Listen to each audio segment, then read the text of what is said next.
Pretty much like I said, I gave him like a little B minus. You know what I'm saying? He did his homework as far as the paperwork, but like as far as what the Fed said, he was going off what the Fed said. But I mean, if you know, you know. If you lived it and been through that system, what the Feds say, just because they say someone put a case together, don't mean it went that way. So it was just kind of like it was cool.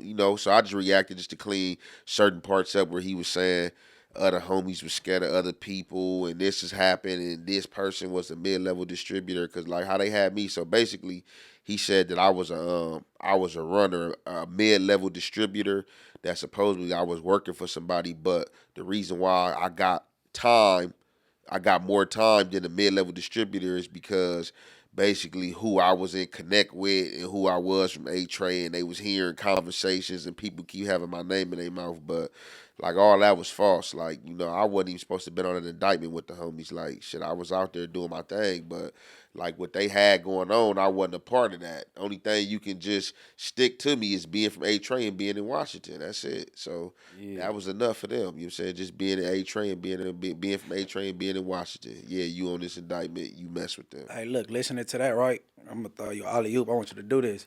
Do a song called Fat Nick, bro, and then rap that whole thing about taking down old girl, him hating on you, getting the idea what type of shit he was on when he called you for the sale. You pulled up, you did the thing, and make that all a video. It's like a little story. That's gonna be hard. Fat Nick, and just name the song Fat Nick. I was like, yeah, bro, you Yeah, did that. yeah, Fat Nick got me 10 years, man. Told on me. They say he got a food truck out there, man, in Spokane now.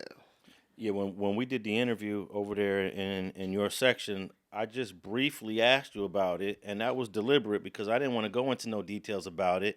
I didn't think this dude was gonna do a whole expose on it. Before he could do it. Yeah, oh, yeah, that's why I didn't.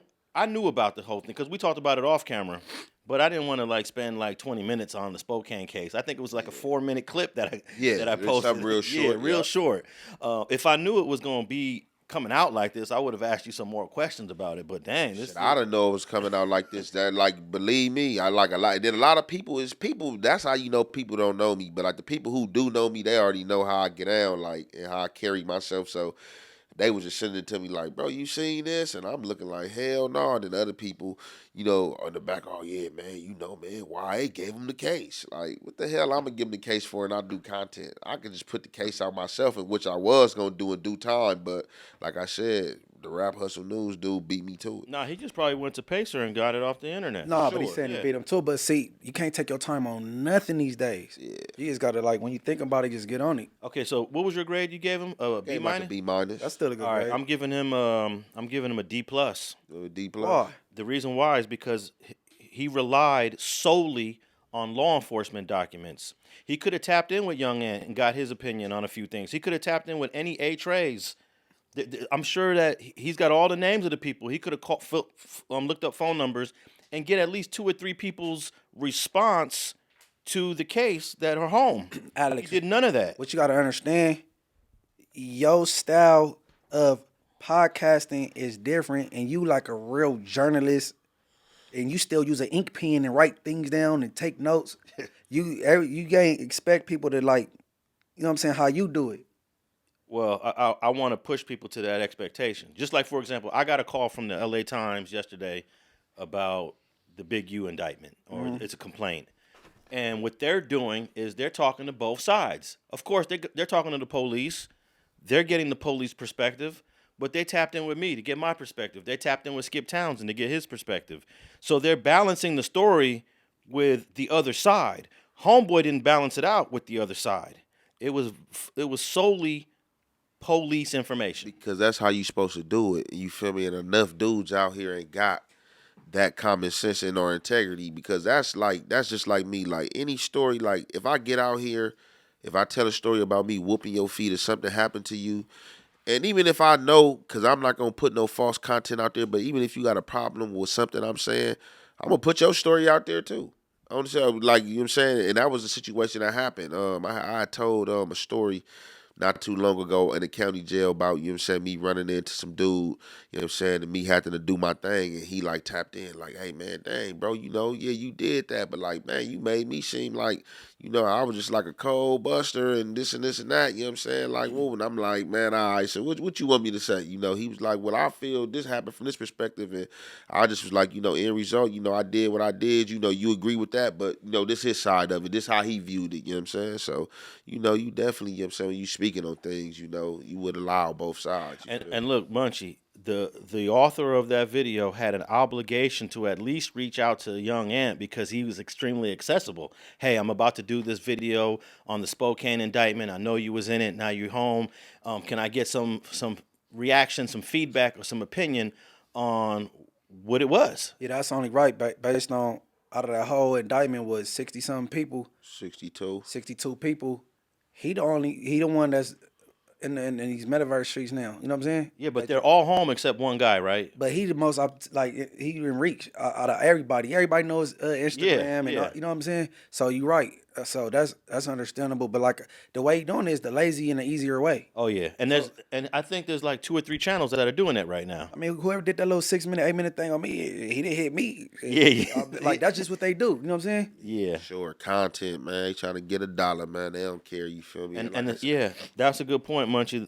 The guy that did the video on you, I'm not sure, was that Hood War Stories? I can't remember. Or Warren Cali. All There's the Warren names- Cali and Hood War Stories. They all sound the same. Hey, Warren Cali probably did Munchie. He never reached out to Munch to say, hey, I'm going to be saying this about you. I'm going to be saying this about you. What's your, No, they ain't reach out to none of them. They did one on Braves. Did one on a few people, you feel me? Like, no, they ain't going to reach out to you. And then, like, with that type of stuff, like, man, like I said, like, and that's what I say. See, I don't care about nothing what the check say. It's just a figure of speech because I do care about a lot of shit besides what the check say. You know what I'm saying? That's just like a figure of speech. Yeah. But a lot of dudes just hop out there and they have a whole uproar in the streets about this content they be putting out there for real.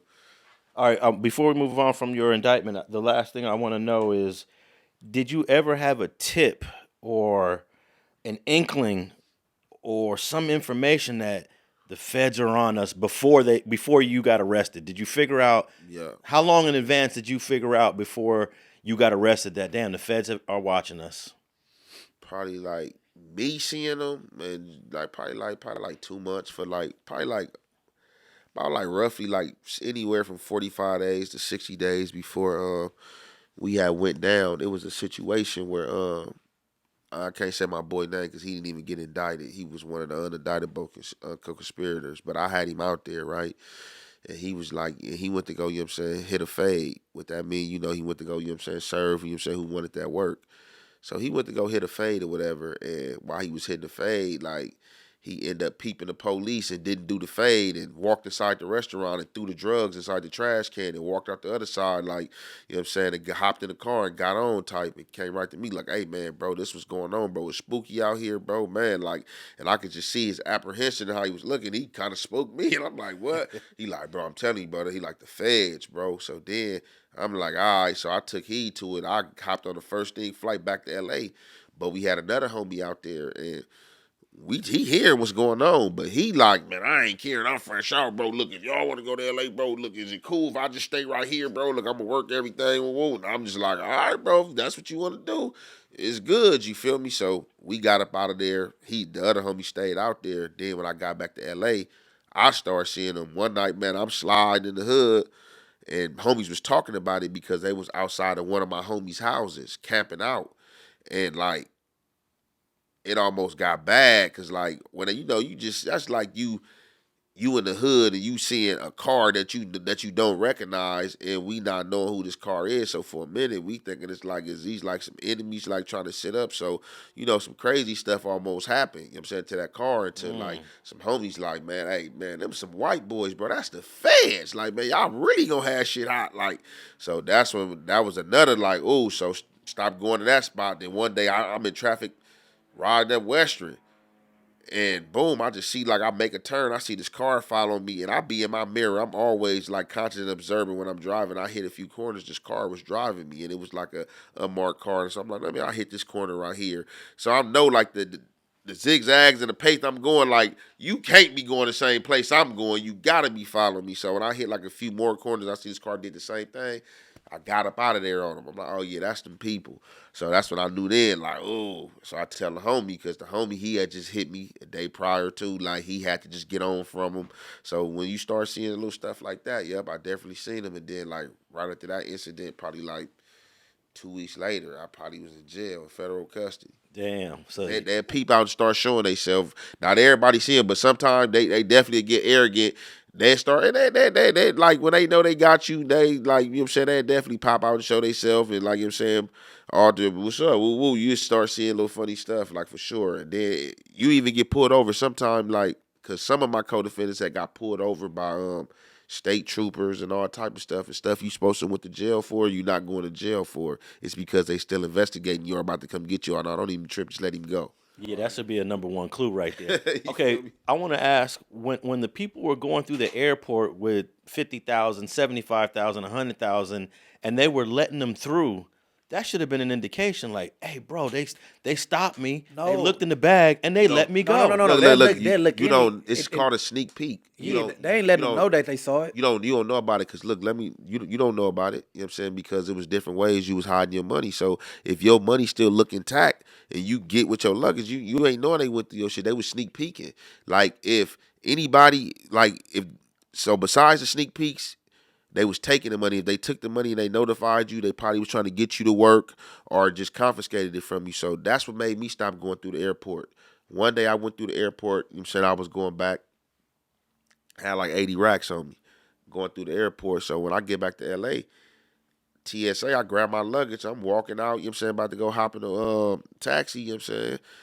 TSA pull up on me out of nowhere. Hey, what's going on? I'm like, what's up? They like, hey, how you doing? I'm like, all right, how y'all doing? But I'm walking towards the exit. They trying to block me. They like, you mind coming with us? Coming with y'all for what? They was like, we just want to search your luggage. Search my luggage for what? You know what I'm saying? They like, oh, we just want to search. I said, man, look, man, out of all these people in here, they like, oh, don't put a race car. Yeah, out of all these people in here, I start getting loud. Like, man, y'all want to search my luggage for what? Like, I ain't did nothing. I don't got nothing on me. So then the supervisor, she come out of nowhere. She like, what's going on, sir? How you doing, man? Everything all right? She's like, you having a nice day? Yeah, how your day going? All right. She was like, look, you know you ain't got nothing. We know you ain't got nothing. I'm pretty sure it's been a long day for you. You mind if we just search your luggage? I'm like, hell no, because She playing good cop. yeah, so I'm like, because y'all racially discriminating. Like, search my luggage for what? I don't have nothing in this backpack. It's nothing in here. You know what I'm saying? So what we gonna do? So she looking, she was like, you know what? She like, sir, just have a nice day. And I walked up out of there. Oh, wow. From there, I'm like, man, I ain't playing with these people. And from there, I was just driving or getting on the Greyhound. Now, what were you going to say, Munch? I think we had cut you off on accident. Gosh, I forgot. Okay, so here's what I don't understand. No, he was talking about, it was pertaining to the sneak peek, the sneak cash, how y'all was getting cash. Well, my question about the sneak peek. They don't let you know they seen it. Okay, but you have to know something's going on, because how do they know 75,000's in that bag? How do they know 202,000's in that bag? That's more than a sneak. They're counting the money. No, when you going through the carousel, No, you don't know when they gonna count that money. Shit, or just like this. That's like you getting off and they say your luggage late or your luggage to make it out, your shit still coming. Okay. They counting your shit, but you ain't thinking in your mind, as long as when you get your shit, don't nothing in your, I got my shit, all right, might have just been a hold up. You know what I'm saying? So Okay, what if it's in your carry-on, though? I would think most of the people, I would never put money. that wouldn't be a good idea for the carry-on. Yeah. Maybe like 1,500 or something. Because the people that work for the planes be going through the luggage and stealing stuff all the time. Hey, but see, Right? look, how many times have you been somewhere and then when you waiting on your luggage, the little belt thing stop and everybody's sitting there waiting? I believe they'd do something like that on purpose. Sure. Hold everybody up. So it's like you just ain't feel like you singled out. And then they start moving again. Then, there go my luggage, and keep it pushing. Definitely. So it's ways, they crafty.